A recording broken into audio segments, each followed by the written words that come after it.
Hello everyone, this is Zeeebo and welcome to this AFK Journey video. So in this AFK Journey video, we are going to talk about the state of the game based on an analysis done by my viewer Avatar right here.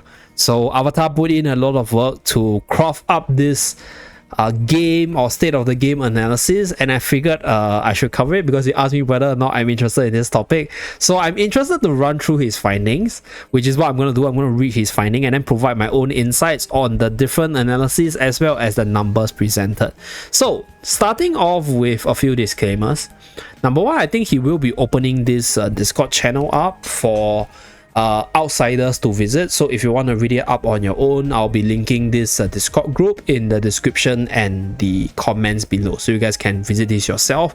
And secondly, if you are gonna visit this, do feel free to help Avatar do a trivia quiz right here for his next social aspect experiment. Okay, so this, if you're comfortable, if you're okay to share your thoughts, your analysis, feel free to help him do the quiz itself. And lastly, this is done by Avatar, which is not like an official from the Live game site. So he actually went from different servers to different players to ask them to do the surveys for him. So a lot of work is done, but there might be some data or packet loss because there might be some people not wanting to do the survey, or people that are just too busy with the survey itself, or people who have left the game and might not have done the surveys, right? So these are the few pointers I want to state first before we run through. So I'll just be reading all this, giving my own thoughts and opinions, and without further ado, let us start with the first where are we now. Okay, so before that, there's a few different caveats for the different servers right here. So everything is all written here and I'm not going to run through it. So we have the VN, CN as well as the global site. So global is split into PTR, S and G, and one thing to note is I'm from the PTR server, and I have global players actually asking me whether or not I want to friendly duo them or if I want to add them as friends. Unfortunately, PTR server is not linked to the GNS server, so I can't actually duo you guys, neither can I friend you guys. Okay, so for those of you guys who want to add me, but if I reject you, that's because PTR as well as GNS, they are not linked. Okay, so now let's start with his analysis. So he will focus on S server as the main group to assess the overall health of the game, because they are the largest types of server that have played the game for approximately 7.5 months until mid-November. Yeah, the game launched in March, I think. So yeah, 7.5 months. God. Okay, I've been playing the game for even longer because I played since October last year. So yeah, I've played this game for over a year. Damn, I feel so old now. Yeah. For ease of analysis, I've grouped all S servers into cohort based on the date of their server creation. So these are as follow. Okay, so this is total active players throughout the different servers. I don't think it's just 140,000. I think this is based off the people that done the survey, but we just take it with a pinch of salt with regards to the actual values. Just look at the trends and his analysis. Okay, total number of servers, total average players per server. So this is based on his survey right here. Now for the analysis part, data derived from the survey performed as mentioned in the initial post. Full methodology used can be found there. To avoid repetition, we shall only discuss the findings here. And as of mid-November 2024, which is just like halfway mark of November, the best estimate as to active player is approximately 140k.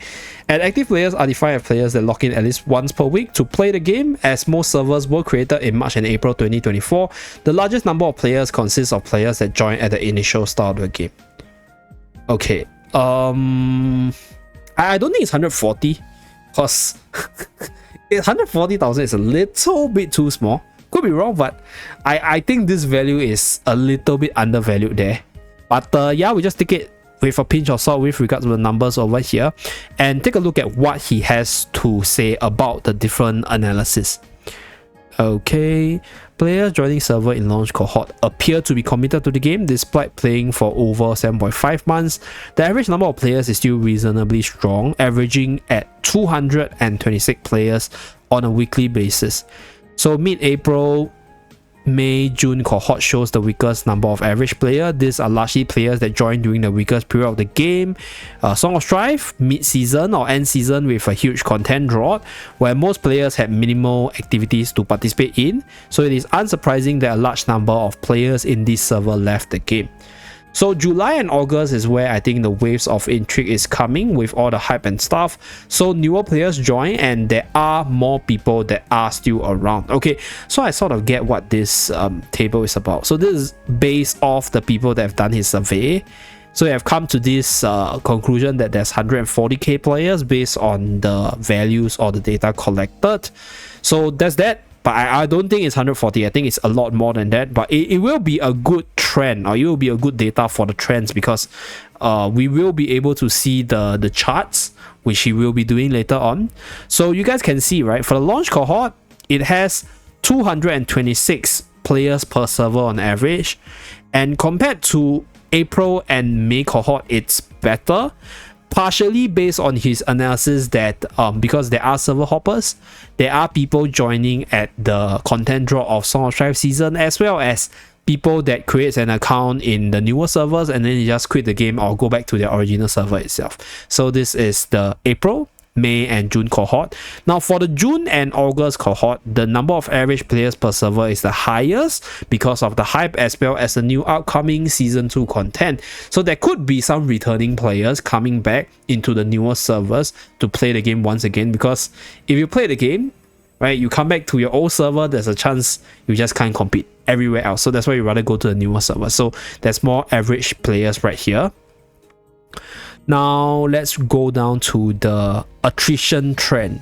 Okay, so this is the attrition trend. So the blue line represents the S server and the purple line represents the G server.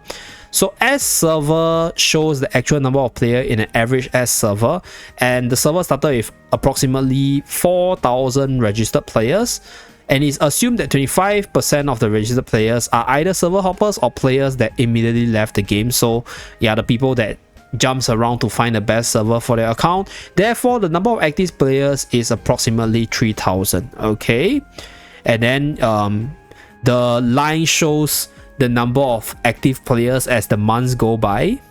From the but G server. Okay, wait, hold on. G server part. Wait, this doesn't really. Okay, so purple line is a forecast, blue line is the actual. Okay, so this is the actual like player count, and then purple is the forecast, which is the value comparable to G server. So purple is the benchmark, blue is the actual. Okay, so purple line shows how active players should have declined normally, and largely based on G servers that were created on the 8th of August with their attrition rate. So G server rate is estimated to be approximately 6.34%. Okay, I don't know how he arrived to that, but let's just take this as his like attrition rate. Now the different significant events in AFK Journey. So Song of Strife rewards nerf. Okay. Okay, so I'll leave all this reading for those of you guys who are interested, but just know that there used to be this Song of Strife rewards nerf in the previous season. So Waves of Intrigue has done a lot of things way better because of all this different history right here. Okay, drought in content. Okay, so yeah, there was a pretty long drought in Song of Strife, but I think most people that survive through Song of Strife season, they are still surviving quite strong. So that is at least, I'll say, something good. Like people who stayed around, they generally really love the game and they're still there. And then there is the interest with the Asian launch with season 2. So attrition rate was significantly reduced as lesser players drop out of the game. So there were also older players rejoining the game after dropping out mid-July 2024. Okay, so this is the conclusion based on his initial analysis. If the developers had managed a smoother transition from starter season to season 1 for S servers, it is expected that the number of typical S server would be around 400 instead of 200 currently. Conservatively, it can be estimated that AFKJ would have avoided losing approximately 40k players had they managed the transition from starter season to season 1 more smoothly. Okay, leave credit to Lychee. So this is the analysis for the player as well as the player decrease count. I mean, I won't take the the values too seriously, because there could be more, there could be less, but I do agree that Song of Strife done a lot of things wrong, which caused a lot of people to leave the game. So people quitting games are part and parcel of life, by the way. I do think that, you know, for a game, it's normal for people to come, and once they're done with whatever they want to play, they just quit the game. But I think Song of Strife wasn't done well, and it caused a lot more people to quit than the usual rate. So that's what he's trying to say here. So if that Song of Strife transition was better, then the older server would probably have more players right now, and I think the general ecosystem would be a lot bigger compared to what it should be right now. So that is the very first part. Okay. Analysis of attrition rate weekly. AFKJ servers operate on a closed loop system. So once a maximum number of players have registered on a particular server, the server is closed and no longer available for new players to join. Okay, this is even if there are large numbers of players in existing servers that have quit the game. Hence, all servers will suffer attrition and not growth once the server is mature and close to new players. Okay. So yeah, basically all the older servers are close to all the newer players right now, so you won't be able to revisit it. I think it's also for fairness, because imagine throwing a completely new server in like some of the older servers like the PTR or even server 1 to 100, where there are a lot of like 4 to 5 month players, 4 to 5 months account built up. So other than just filling up the newer servers, it is also to group the players that started around the same time together to give more fairness. Okay. So this is summary of attrition of the different types of servers, analysis of attrition rates for the 3 main types of S servers, and the analysis of attrition rates for PTR servers mid-April 2024 to end March 2024. Okay.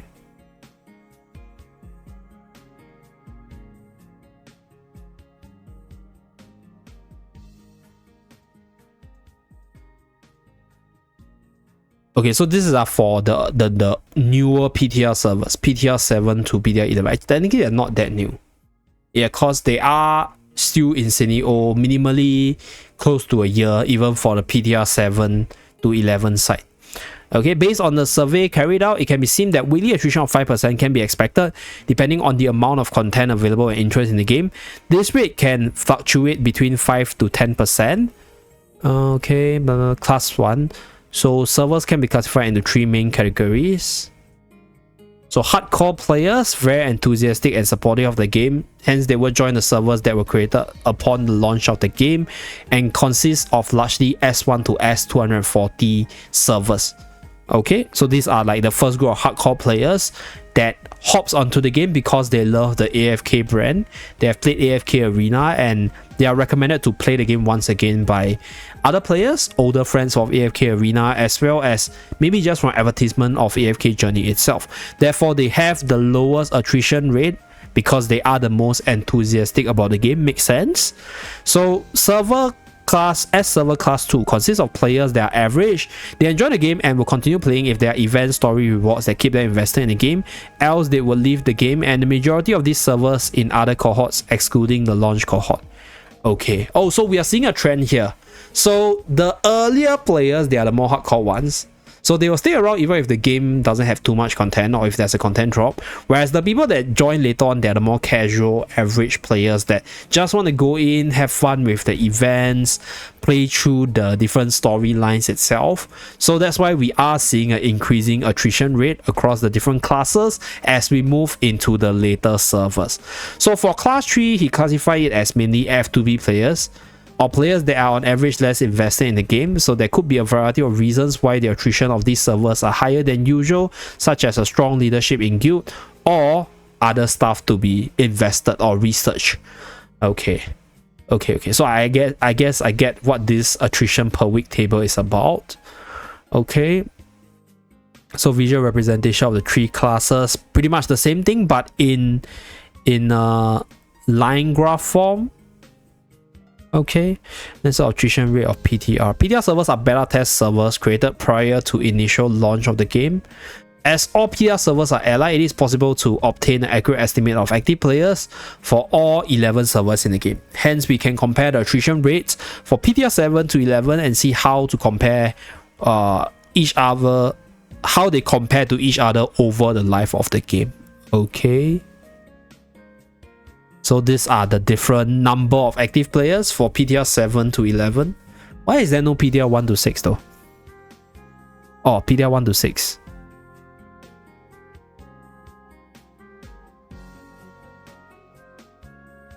Oh, maybe he couldn't get the data for PTR 1 to 6. Yeah, maybe he couldn't get. That's why it's only started on PTR. I was thinking, why not start on PTR 1? Okay, but basically the different numbers. Okay, so these are the different attrition rates for the different servers based on his survey done, as well as his data estimates.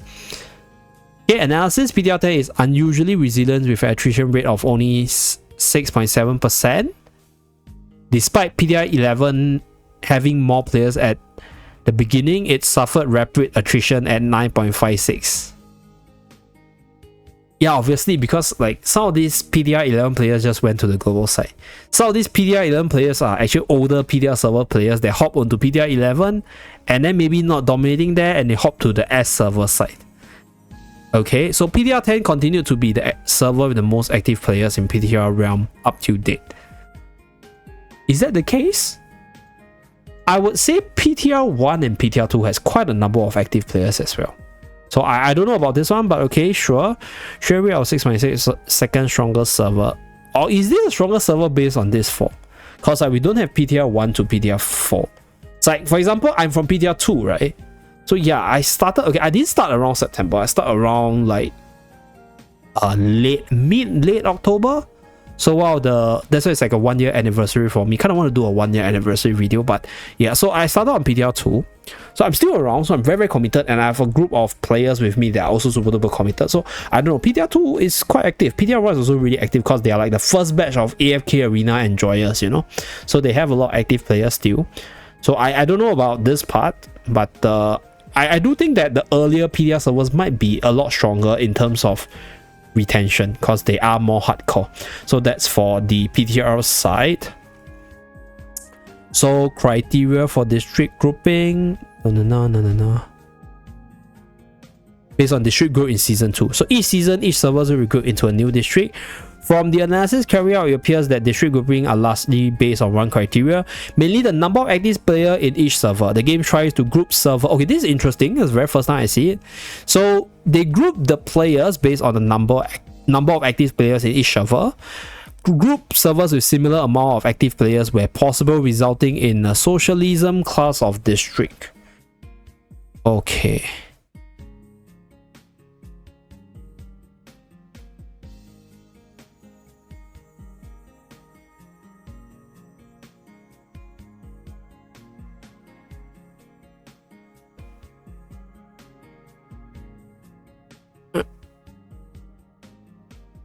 Okay, hold on. So this is where the active player in that server is equal across all the different servers within the district. That's what it's trying to say.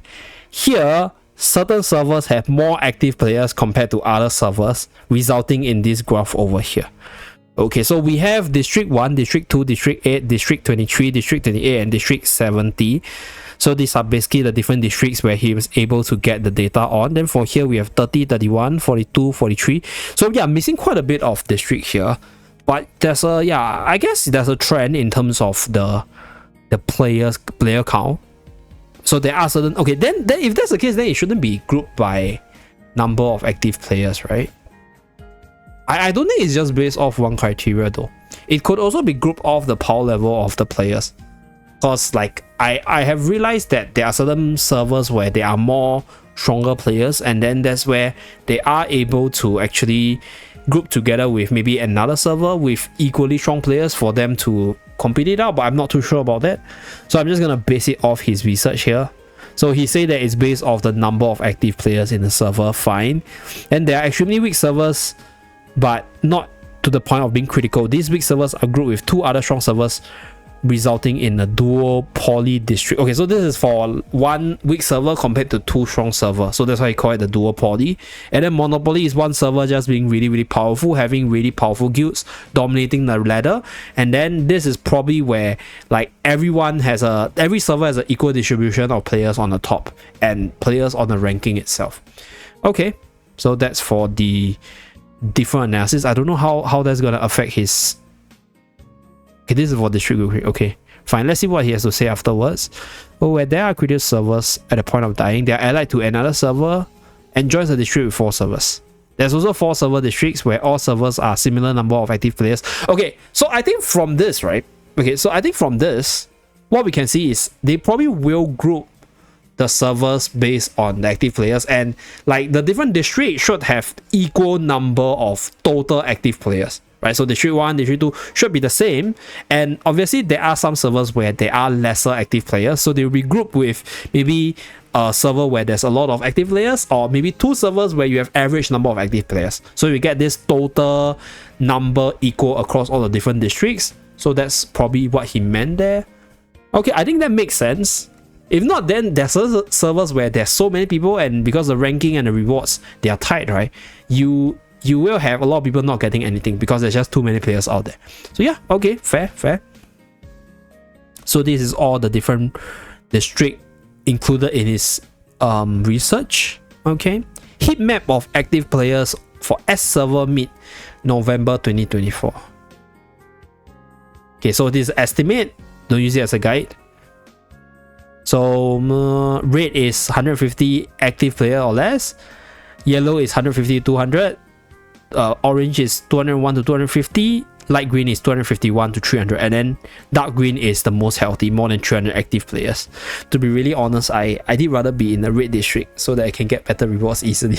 I mean, this is just a personal thought, but if you take a look at this, okay, earlier servers are really green, and then later on we get the color shift towards the orangey side, yellow side, and then more and more reds towards the middle, right? So this, if you group it with his attrition percentage, makes a lot of sense, because the middle servers have servers losing more people more rapidly. Okay, so these are the different server distribution based on heat map. Conclusion. This concludes his study on the general health of S server in AFK Journey. Hope that this is helpful for you. So all the different volunteers of his survey. It's only part 2 of the entire survey. Okay, so these are all the different data collected. I'm not going to run through all this because it's like not my thing. Too many things to run through. But these are all the different extra data to be analyzed. Okay, but looking at this, I think this is probably the most important one, and that is the heat map of the different S servers around. Yeah. So I think right, like I can see this from a content creator's point of view, because there's always like this hike of view counts at the start of the season, and then like a gradual fall off, because like towards the end maybe people start to leave, or people start showing less interest for what is to come in the game itself. But I think this season was, I'll say, a lot better. And based on what is mentioned here, the one thing which I want to talk about is always give constructive feedback. Because I do think that the developers or whoever is watching content creators video or like reading the players feedback is watching out for the stuff that the players want. So if there are certain things which I think is really important, or really like killing the game, I'll talk about it. Like one thing is obviously the AFK stages. I think AFK stages is just too much. It's one of the reasons why like a lot of people feel really burned out and they left the game. Like if the game has nothing to do, I think it's still fine, because people can still come back to play the game even if there's nothing much to do, right? If there's new contents coming. But the thing is, if I have to grind like this AFK stage every single day for 4 months, it's gonna sort of wither me now mentally as well. So that's one thing which I think like is also part of the reasons why there's a constant attrition rate. Cause like, what's the point of grinding AFK stages when there's no end to it, right? It's just gonna be me getting more resources so that I can compete against other players, and then this cycle just repeats itself, and then it becomes boring for a lot of people there. But yeah, this is an interesting finding by Avatar right here. Personally, there are certain pointers which I have questions about, right? Like, for example, the number of active players, as well as the G server benchmark for the attrition rate. Cause like, he needs to have done the G server surveys to actually have this, right? So he didn't mention this here. So I guess that's that's the few things which I have questions about. But yeah, just a general sense of where the game is, a general sense of the current state of the game right now. Like I mentioned earlier, I'll be linking this for those of you guys who are interested to read, and let me know down in the comment section below what you guys feel about this analysis, right? What you guys feel about the current state of the game, as well as what are some of your issues with the current servers or things you would like to see being improved in the upcoming server itself. Thank you very much for tuning in. Thank you, Avatar, for sharing your info with me, and I'll see you guys again in my next video. Bye guys.